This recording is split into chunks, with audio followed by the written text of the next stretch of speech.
Hello everyone, आज हम करने जा रहे हैं कूलॉम का नियम। और जो चैप्टर फर्स्ट है विद्युत आवेश तथा क्षेत्र।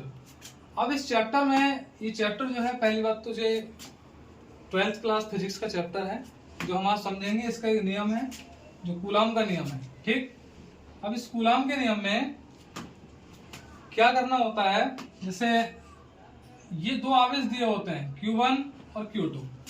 इन दोनों आवेशों के बीच की दूरी होती है जिसको हम R से लिखते हैं। यहाँ R क्या होती है? R होती है दूरी। अब इसकी अगर परिभाषा की बात करें तो इसमें परिभाषा लिख रहे हैं जैसे किन्हीं दो स्थिर बिंदु आवेशों। अब आवेश हमारे Q1 और Q2 हैं, Q1 व Q2। ठीक, इन आवेशों के बीच लगने वाला जो आकर्षण बल होता है, लगने वाला आकर्षण बल। अच्छा, बल को आप जानते होंगे, बल को हम F से प्रदर्शित करते हैं। जो बल है वो दोनों आवेशों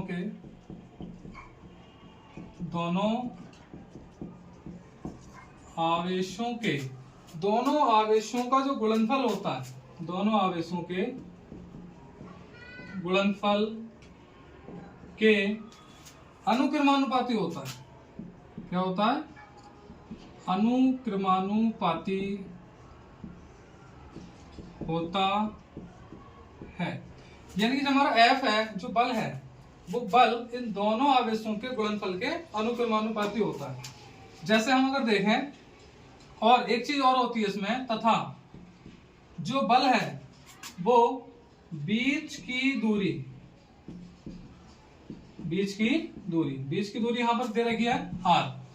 तो बीच की दूरी के, अब बीच की दूरी का क्या करते हैं, बीच की दूरी का जो बीच की दूरी है वो हमारी स्थित होती है इन दोनों बिंदुओं के बीच में।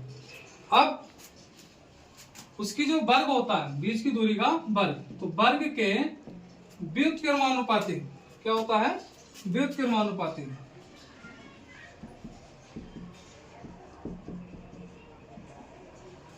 बीच की दूरी R के वर्ग के व्युत्क्रमानुपाती होता है।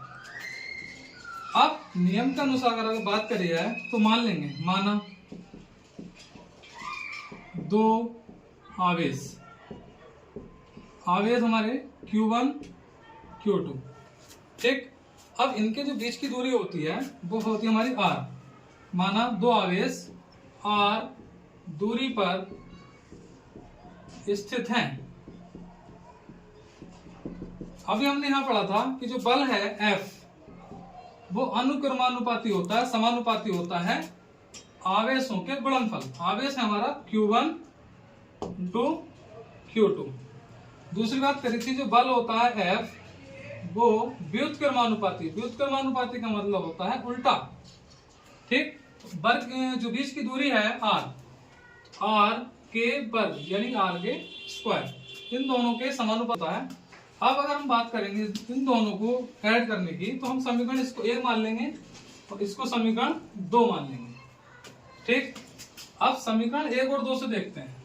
समीकरण 1 व 2 से यहाँ F और F दोनों ही कॉमन है। F ले लेंगे यहाँ एक बार, समानुपाती Q1 इंटू Q2, और इसकी मल्टीप्लाई यहीं साथ में जोड़ देंगे इसको 1/r²। तो हो जाएगा F अनुक्रमानुपाती Q1 Q2 upon R²। ठीक है, अब यहां ये जो समानुपाती होता है, समानुपाती को हमें हटाना पड़ता है। ये एक नियतांक, इसकी जगह एक नियतांक आता है जैसे F, यहां हटाएंगे, यहां आ जाएगा बराबर। अब इसको हटाने के बाद एक कांस्टेंट आता है, वो होता है 1/4 पाई F∅0 into Q1 Q2 upon R²। ये तो हमारा रहेगा ऐसे। ठीक है बच्चों, अब ये जो है F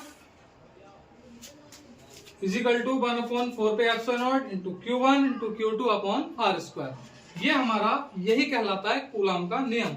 दूसरी बात, ये जो नियतांक आया है इसको हम लिख देंगे, यहां लिख देता हूं यहां। अतः